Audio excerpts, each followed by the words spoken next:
I don't normally put my business out there, but I feel like I need to get the opinions of others. So my 15-year-old just told me that me putting a roof over her head, buying her clothes, and seeing to it that she eats is the bare minimum. And it was my choice to have a child, and if I didn't want to have a child to take care of, then I should not have had any, because I reminded her that she was ungrateful and that she was in a better position than a lot of kids in her age group. So basically she's saying I should have had an abortion, and I don't know how to feel about this. As a mother, I don't know how to feel about this. On the spot news media, we got the latest news. We don't care about the views, we just representing right. Put local news internationally every night. On the spot, wave that Jamaican flag from left to right. Let's get it right, y'all know the type. We ain't dealing with the hype, we make it take flight. Yeah, man, my viewers and subscribers, what are going? A blessed and wonderful Wednesday morning to each and every person out there tuning into On The Spot News Media. Now, my peeps, I don't know how we do it over on this side. Each and every morning, we have to give thanks and praise to the Most High Creator for the preservation of life. And each day, I come here and I say it, I even take it more serious myself when I see the amount of atrocities we are going on our dearly beloved island of Jamaica. People life coming like nothing to some people right now.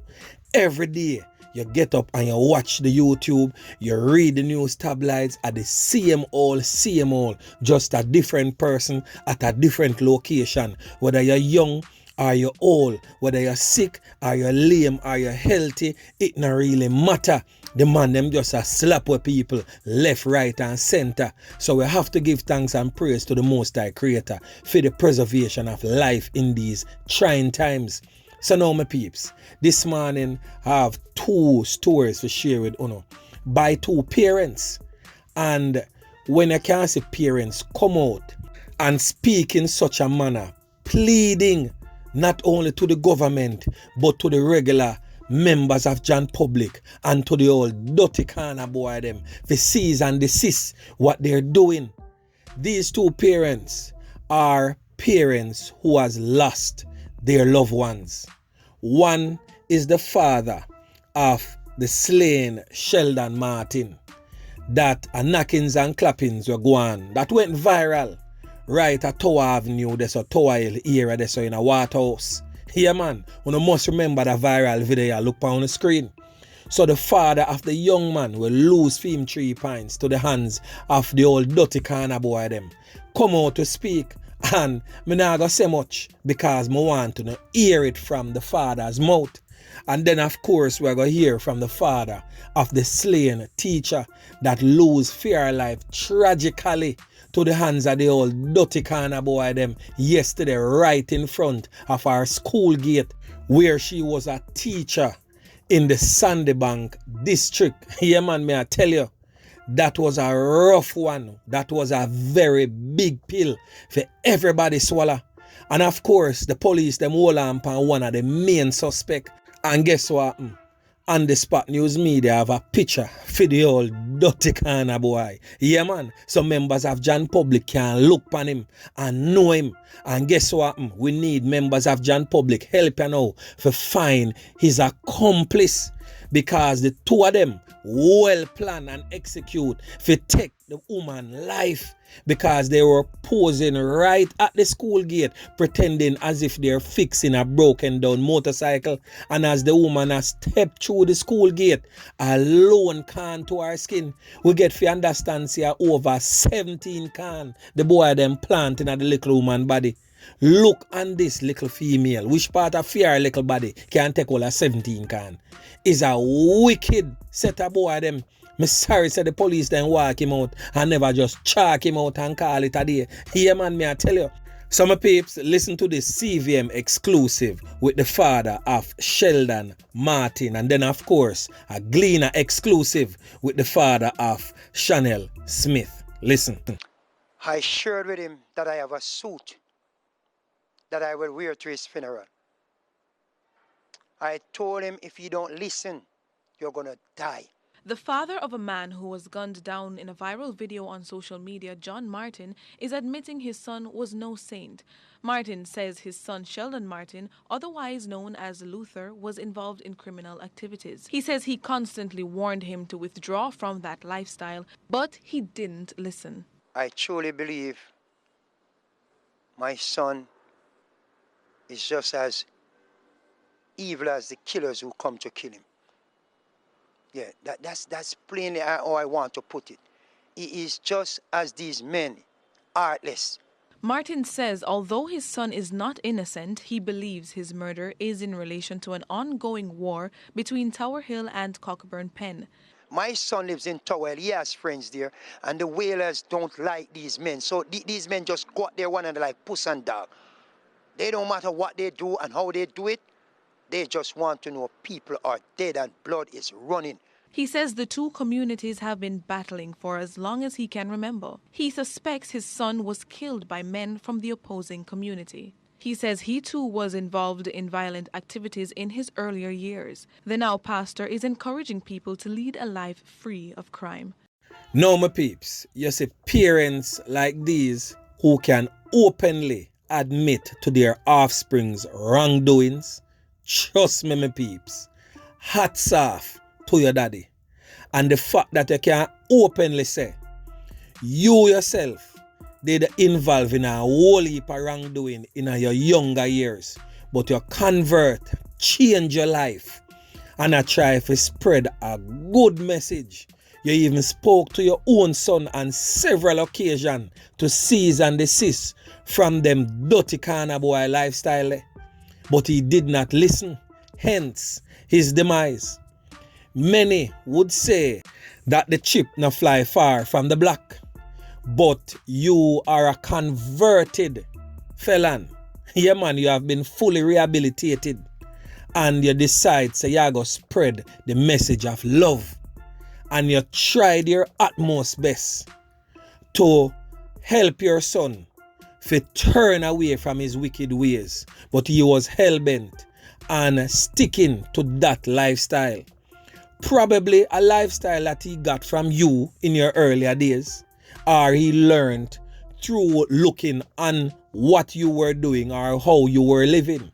But the thing is, you are a changed person and you tried your best with your son, and the end result is because of the life that he chose to stay in and live.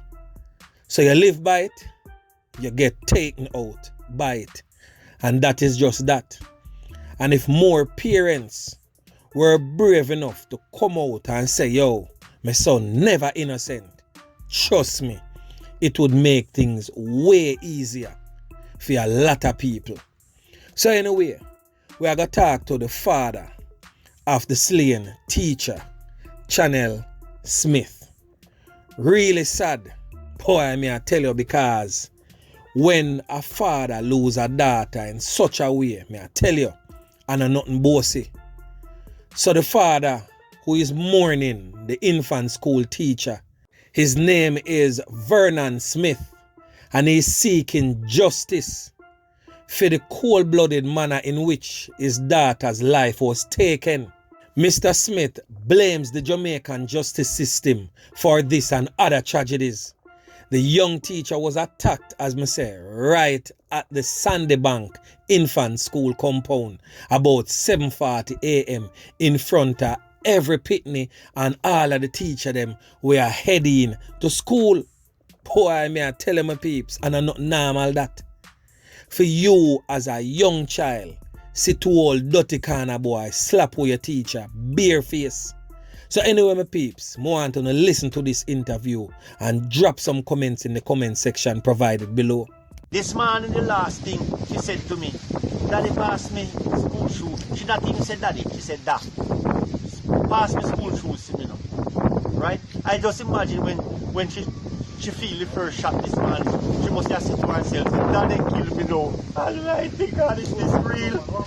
Is this real? And the problem I'm having, Jamaica have no justice system to correct these problems. Right? If the government did a set stiffer penalty for men who kill, or you caught with an illegal firearm, put 50 years on it, and when you're caught with murder, put you away forever. Nobody with no lawyer, and no this, and no that, and no Indicum a total trouble and failure in this country. Mr. Prime Minister, may I ask you this take place in a Treasure Beach? Andrew Holness, step up to the plate. Minister of Justice, step up to the plate and say enough is enough, right? And send a message to the criminals of this country. Them a kill people and a get away. The Justice Minister, Mr. Zika, where you want to name, you need to step up the plate. I saw them let out a man, Judge Ginn, 12 years later, he admit that he do the murder. Double murder at Westmoreland. And they want to reduce the sentence from 12 to 10. He should go forever. Don't know, appeal shouldn't do so. So what happened? The people who died didn't get no justice. It's only the government have the right in this country and in the country can investigate police. They have the police hands tied. Mr. Prime Minister, let go the police them hand, let them do them work. Right? Who gonna bring back my daughter? Loving, kind teacher. Just a walk and murder, and when they see people will fully cover up and this and that. And you as a police officer, you can talk about you can't see people and can search people. So why you have the authority to do so? So if they go and find out what those two men were doing there, they might have caught up with them. Why they didn't do that? Why they didn't do that? No justice. You cannot give the police any information. So where will this go? It's not going nowhere. This not going nowhere. Right? We don't do nobody nothing. Nothing. And people just walk and kill people. No man. Something have to do about this. Can you tell us a little bit about your daughter, the type of person she was? Quiet. Hardly talk. If you don't tell her how it, she don't answer you. That's why sometimes we wonder how she really teach in the classroom. She's so quiet, but she teach. Fairly good teacher. Loving, kind. That picnic will take what she have and give it to you. Right? She was in the States with me the other day before school opened and she amount of crayons and book and pencils. She go to school and the kids don't have it. She can't give them one. She don't talk, I don't think she have a boyfriend. She's 28 years old, don't live no life. As I said, they don't keep no company. Church, school, church, school, church, school. That's it. Period. Home then day. And I wake up this morning to see my daughter walk out alive. I know she's not coming back home today. And killers are out here. This morning we woke up to the very sad news of the gruesome killing of young 28-year-old Chanel Smith from Sandybank here in Treasure Beach. The information, it is very shocking to us. Very shocking because this community is a community that is usually very calm, very quiet. We don't hear about a lot of crime over in here, and I'm very concerned about the citizens in the community because, just going through and speaking to a number of them over the last hour and a half, they're expressing to me that they're very fearful. I hear that one shop operator, whenever they hear a bike passing, they are still traumatized because they think that it is the gunmen who are coming back. I really just want to call on the powers that be to give the police force in St. Elizabeth, the Jamaica Constabulary Force, it is obvious that they are in need of more crime fighting material in the parish. I understand that they could do very well with more patrol vehicles, so I understand that they may very well be very strapped. They may be strapped in terms of the terrain that they have to cover, the manpower that is needed. And I at this time I feel the pain. I feel the pain of the police officers who have been calling for some form of motivation. You know, recently we heard about the officers going to court for back money. And I suspect that they may be demotivated in carrying out their work. But I know that at this time, we have to give the police officers in St. Elizabeth as much assistance that we can give them to fight and tackle this monster in crime that we're facing. St. Elizabeth is normally a very quiet place as it relates to crime, but over recent times, we have been seeing these sort of gruesome murders. Just probably a couple of years ago, we heard, or probably a year ago, we heard about a lady who normally transport students to the Santa Cruz prep school. She was gunned down. And I'm saying enough is enough. We have to, as a community, lend our support to the police officers. And the government has to know, once and for all, give the police officers what they need to fight crime. Because today, it is somebody family that we are hearing of. Tomorrow it will be at our own doorsteps, and enough is enough, and it has to stop now. Well, trust me, my peeps, just listening to that interview, I cannot add nothing more at all to it than I can say that the swift action of the police, trust me, the police them hold on upon one of the old dirty kind of boy them. Him this right now upon the screen, his name is Domain Robinson, otherwise called Domain Mile or Star Boy Miles. So you end up star the show yesterday and slap with the people in Pitney. Now you're presently in the custody of the St. Elizabeth Police. Myself, along with a lot of other members of John Public, would have love to hear of your demise instead of you walking out and walking into the courtroom where you just might get a 6-year sentence for the loss of life of this lady. Boy, may I tell you, the man was right when him said the government no have no justice system, because I don't know what go on with the country's justice system, and some of these judges, them have clear rules and guidelines to go by, but yet them give the bare minimum to the perpetrators of these wicked, cruel and barbaric acts. The criminal justice system in Jamaica needs a serious shake-up, and Prime Minister Andrew Holness, the Justice Minister and the Minister of National Security, who no need to go sit down and rewrite and get this legislation or give some amendments, because in truth and in fact, the legislation that governs Jamaica is okay. It just needs a few amendments to make them more modernized. That's all they need, because when you go through most of Jamaica's constitution, it is well penned, well written. Just for police adhere to the rules that is set out, the judges need to adhere to what is set out, and of course members of John Public is to adhere to what is set out, and then the entire thing would have fit right in place and work properly. So the amendments are needed. So Mr. Prime Minister, listen to the calls of members of John Public. So my peeps, remember to like, share, subscribe to the channel. Stay tuned to On The Spot News Media as I continue to bring you fresh news and updates in subsequent newscast. On The Spot News Media. Yeah, man.